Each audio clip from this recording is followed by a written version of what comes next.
Everybody, David Ellefson here with Bass Gear Magazine, Metal on Metal, brand new feature, Metal on Metal. I'm going to ask him a couple questions. He might ask me a couple questions. I'm going to try. Yeah. So, dude, you just played Mass Mental here. Yeah, Mass Mental. How did that? A lot of metal. How did it come together? What happened? Well, Mass Mental is actually a collective, kind of a crazy, funky, hard-edged collective band that Armand Sabaleko, amazing bass player from Cameroon, who I met back in 1993.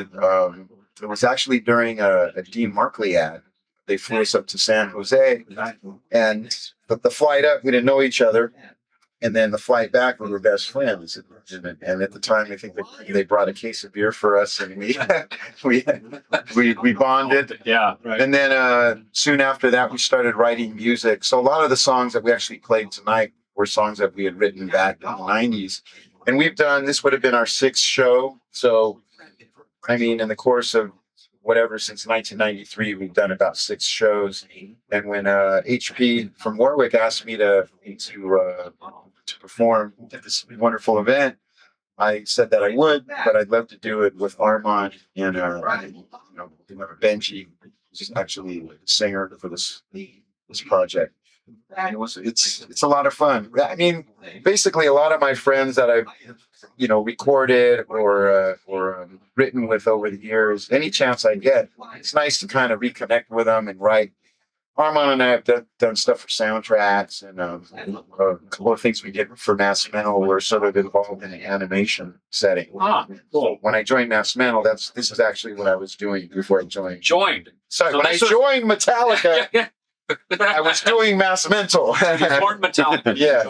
And I was I was working with Ozzy. Yeah. But it's great because it's always something that we've been able to come back to and have a lot of fun. And when the time's right, we do it. You know what was cool to see is you playing slapping again, right? Because being in your new day job, you're not doing a whole lot of that. Right. And it was cool. I just have this picture of us. Remember in 1993, Metallica, Megadeth, Suicidal Tendencies. Yeah. Oh, yeah. You and our buddy Jimmy DeGrasso were playing together. That's right. And I just remember this vision of you scooting across the stage as you're like slapping, right? And it was just cool to see you back doing that again. So how is that with that dynamic with you and Armand? It's cool. It's been a while. I mean, I had a performance with my old band, The Infectious Grooves, which would have been, I think it was about 4 or 5 months ago, the Whiskey A Go Go. Oh, cool. And that kind of reconnected me to sort of the spirit of that. And it's a lot of fun. It's different. It's a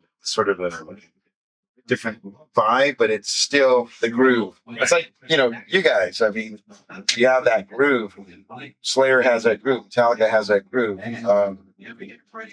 It's a window, it works, and you kind of keep it in there. James Brown had that groove. Right. Groove is everything. And it's really the attitude and the edge that you bring to the groove that makes it whatever it's supposed to be. So Infectious Grooves, that must have been fun to do that again. That was fun. That turned all of us metal guys on our ear when that first came out. That was so extreme and over the top. Yeah, I mean, it was really an experiment. Really, when I joined Suicidal Tendencies, Mike Greer and I just started kind of messing around with songs that sort of revolved around the bass and a certain style of bass, not knowing what was going to happen. And we made an album that wasn't really supposed to be made. Sony basically Epic Records treated it like Mike Greer's solo album, which is cool. We made an album for $75,000, which back then was not a lot of money. No, right. Albums were made for hundreds of thousands. Yeah, a lot of money. And we managed to get Ozzy Osbourne on a track. And, Is that what got you the Ozzy gig? I think it helped. Did it?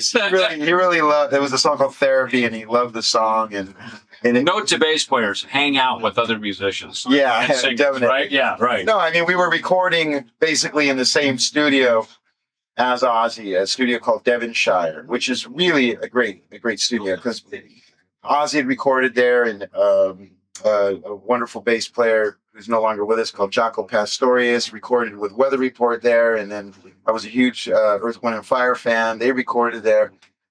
so it was just great to be in this prestigious, For the magic building. Yeah. Incredible recordings. And Ozzy was there at the same time we were recording Infectious, and that's when he was out of his mind. I remember this one incident. Mike Inez, the bass player for the band at the time for Ozzy, he brought his girlfriend. He wanted to impress her, and so he brought her into Devonshire Studios, and Ozzy was out of his mind. First thing he did was tackle her, and then she had these cowboy boots on, and he actually bit into her cowboy boot all the way through to her ankle. Yes, Oh. I saw it. I was watching Worse than a snake bite, right? Which is the reason you wear a cowboy boot. I heard the scream. I saw two legs in the doorway, two cowboy boots, and the back of Ozzy on the ground, like. And the next thing I knew, they were in the parking lot, not Ozzy, but Mike Inez and this girlfriend of his. He's trying to This is Mike's new boss, right? he freaking my cowboy. Anyway, this is the kind of stuff you that throw away to stay home when you're out working. Exactly. Yeah, right. Stay away from Ozzy. Yeah. Well, Ozzy did a lot of people in those days, Hey, one thing I want to ask you too. I saw a video online of you playing some flamenco guitar. And what's your history with that?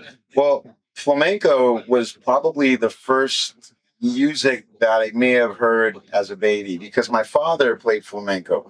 He was it was for obviously hobby purposes, but that's what he played all the time. So I got used to hearing him play that style of music.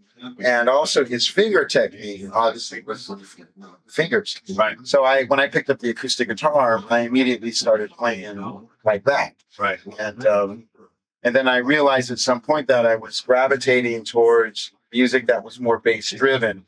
So is that translated over to your bass technique? To my bass technique, but also at one point I realized that the more rhythmic instruments like bass and drums were what really suited me because I wanted to be a drummer first. We lived in apartments, so I couldn't afford to get a kid to play loud and all that. My father had a friend who actually had a hollow body bass guitar that didn't work through an amp, but because it was hollow body, I could play it. Right. So I kind of played on that for about a year and just learned scales and that. Here I am. Here you are. Just downstairs, he was shredding holy wars on fingers. You're trying. No, it's one of my favorite riffs ever. So every time I see this guy, I'm like, dude, play holy wars. Where'd you write that? What are you doing? You had a pick for me. I needed a pick. Yeah, exactly.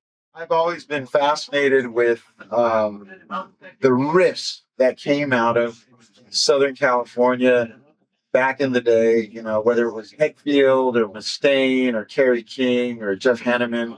And it's similar to like Birmingham, England, Right. With the heavy riffs are coming out of the Black Sabbath and Priest and all that, and Diamond Head. And, at that time I wasn't around. I mean, I was living up in Los Angeles, and I was a little bit younger than you guys. Kind of came on a few years later. So I was just so impressed with that. What was the energy like in the streets of Southern California when you guys were creating this kind of magic and this kind of heaviness?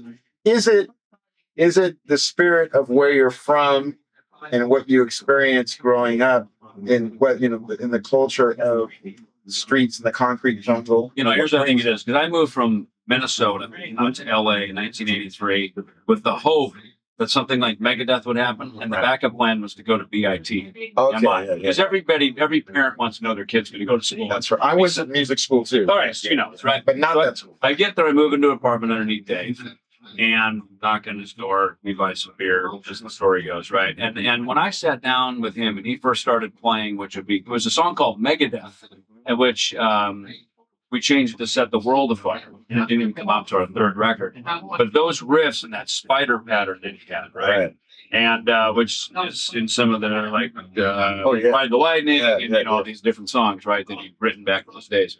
And it was so cool because you could tell it was something that involved punk and metal. And I think our age group, we grew up with Sabbath and Priest records, but we also had Dead Kennedys and Sex Pistols records. Right. And that was the energy that created thrash. Right. And I remember Dave saying, we're never playing any clubs in LA. Right. And here I am, I grew up on Van Halen and all these Right. clubs in LA and all this Yeah. stuff, all that I'd heard about. I moved there, and he's like, we're never playing any clubs here. Right. So I guess he just played with Saxon or something at the Right. whiskey. Right. So he goes, we're going to the Bay Area. So we go up to the Bay Area, and it was off the hook. Right. In fact, we had Kerry King with us. He came out and played the first few Megadeth shows with us. Right. And I think Slayer was a little bit in limbo what he wanted to do with it. As soon as he saw that, and kids were coming, what, dude, Slayer? What's going on with Slayer? Right. And then Kerry saw Tom Hunting from Exodus. Right. I saw how fast the music could be. All of a sudden, it became this contest of who could be the fastest. Right. Like the span letter came. Brian Liu, who ran our fan club up in Palo Alto, he sent this letter down to Dave, and it was basically challenging him to speed the music up, right? Right. That fan letter single-handedly took our songs from the one fan letter changed the course of our band. Right. Probably helped spearhead, you know, the direction of certainly Megadeth, Slayer, probably, right? So it was more this energy that was going on, because everything on the Sunset Strip was, you know, Motley just got signed, Wasp was getting signed, like all these bands were firing off the runway, right? But they weren't what we were doing. Right. And we were the next wave behind it. The hardest part was probably watching these people take off field over MTV, make millions of dollars, so millions of records, and just go, when is our turn? Right. And our Well, turn it was like- finally happened. I mean, it was similar to with Suicidal Tendencies. It's because it got to the point where Suicidal couldn't even play Los Angeles because of the following that the band had. I remember that. Yeah. And it was violent. And it was a violent following. Yeah. So basically, Suicidal ended up doing the majority of the gigs in California in San Francisco, up in the Bay Area. We all went to the Bay Area. Yeah. So that's where.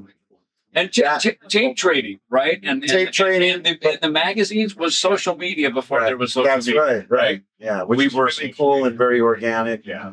And you know, when you have that kind of passion, I think, and also there's that competitive spirit, you got to push each other to you know, write songs like Holy Wars or Rain and Blood or Absolutely. you know, Yeah, and Fire everything with Fire. became You know, our songs, and I don't know how you guys do it, but you know, back in the day, and even now, but especially back in those days, we would take a tune, we'd get it to a point, we'd set it aside, then we'd bring it back, and we'd add more, we'd keep trimming and cutting and slicing and adding, and pretty soon there was like a full composition.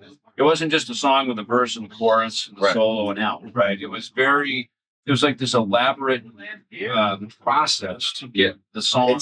it's exactly how it is with Metallica, which is the opposite with a band like the Infectious Grooves, because that was really more of a I got some bass riffs, some bass grooves or whatever, and you get together.